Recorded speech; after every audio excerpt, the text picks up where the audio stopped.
আসসালামু আলাইকুম প্রিয় দর্শক, জানিয়ে দেব এখনকার গুরুত্বপূর্ণ টপ নিউজটি। পুরো নিউজটি উপস্থাপন করব আমি নিপা আক্তার শিমু।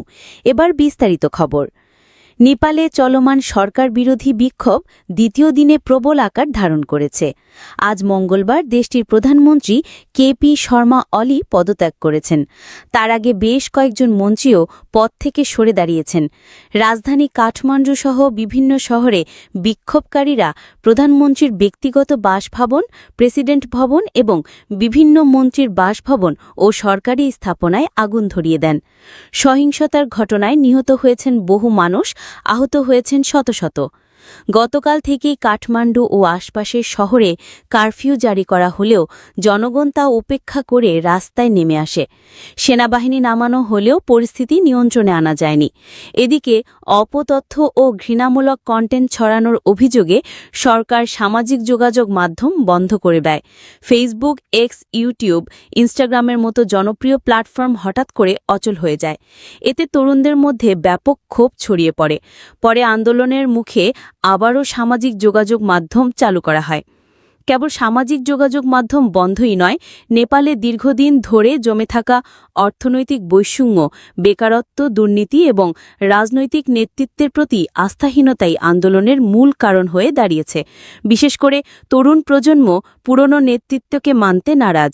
রাজনৈতিক অঙ্গনে একের পর এক কেলেঙ্কারি, ঘোষ, দুর্নীতি, বিমানবন্দর নির্মাণে অনিয়ম, সোনা চোরাচালান কিংবা শরণার্থী কেলেঙ্কারি সাধারণ মানুষের ক্ষোভকে আরও বাড়িয়ে দিয়েছে। এ সময় সামাজিক যোগাযোগ মাধ্যমে ভাইরাল হয় নেতাদের সন্তানদের বিলাসবহুল পোশাক ও ব্র্যান্ডেড সামগ্রীর ছবি। এর বিপরীতে সাধারণ পরিবারের সন্তানরা বিদেশে শ্রমিক হয়ে মৃত্যুর ঝুঁকি নিয়ে ফিরছে কফিনে। এই তীব্র বৈপরীত্য সমাজে ক্ষোভকে চরমে তুলেছে। জনগণের অভিযোগ, বড় নেতারা কখনোই শাস্তি পান না, বরং দীর্ঘ তদন্তের আড়ালে থেকে রেহাই পেয়ে যান।